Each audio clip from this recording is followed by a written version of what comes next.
किसान साथियों नमस्कार।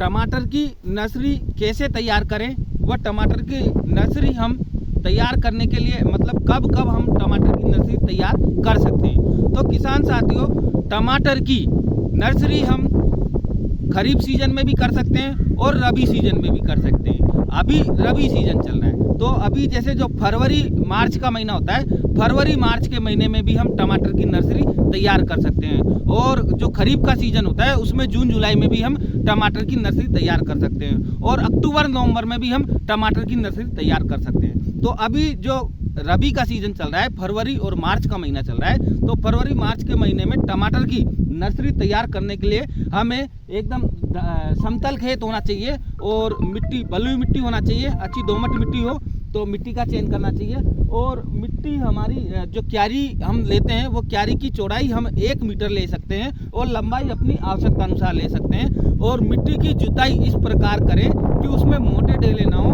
मिट्टी बराबर से भुरभुरी होना चाहिए। और जैसे ही हम टमाटर की बुआई करेंगे तो उससे पहले हमें मिट्टी को भी उपचारित कर लेना चाहिए और बीज को उपचारित करके बुआई करना चाहिए। तो मिट्टी को इसलिए उपचारित कर लेना चाहिए क्योंकि जो इसमें टमाटर की जो हम बुआई करते हैं तो उसमें देखो जड़ से संबंधित जड़ गलन, तना गलन व आद्र गलन ऐसे जो रोग लगते हैं नर्सरी में, तो उनके लिए हमें उसके मिट्टी को उपचारित कर लेना चाहिए। तो और अगर दीमक वीमक की समस्या आती है तो उसके लिए हमें पिप्रोनिल से उपचारित कर लेना चाहिए।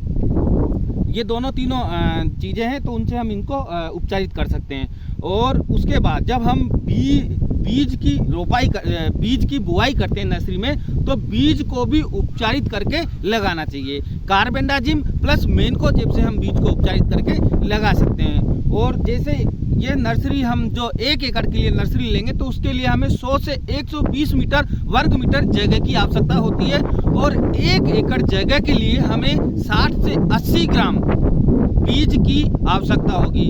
और जब हम बीज की बुआई करेंगे तो इसकी बढ़िया से जुताई करने के बाद हम बीज को अपने हाथ से इसमें छिड़क देंगे और छिड़कने के बाद कुदाली की सहायता से उसे बढ़िया से मिट्टी में मिला देंगे। और मिट्टी में मिलाने के बाद हम हल्की सिंचाई करेंगे और हल्की सिंचाई करने के बाद हम बराबर से उसको देखते रहेंगे और 8 से 10 दिन बाद आपका टमाटर का बीज उग आएगा।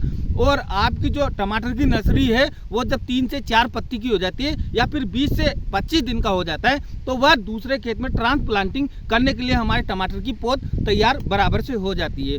थोड़ा सा बस टमाटर की जो हम नर्सरी तैयार करते हैं तो हमें उसमें बस आद्र गलन, तना गलन और जड़ गलन संबंधी बीमारियों का ध्यान रखना होता है। हमें आवश्यकता से अधिक सिंचाई भी नहीं करना होता है। अगर हम आवश्यकता से अधिक सिंचाई करेंगे तो कहीं ना कहीं तना गलन और जड़ गलन की समस्या आएगी। तो किसान साथियों इसी प्रकार हम टमाटर की नर्सरी तैयार कर सकते हैं। और जो मैंने जो जानकारी बताई उससे आप संतुष्ट हो तो धन्यवाद। और हमारा जो YouTube पर जो चैनल है खेती बाड़ी फर्स्ट के नाम से, आप उसे ज़्यादा से ज़्यादा सब्सक्राइब करें और मेरे द्वारा जो जानकारी दी गई है उससे आप संतुष्ट हो तो कहीं ना कहीं उसे लाइक करें, शेयर करें और कमेंट करें। धन्यवाद किसान साथी।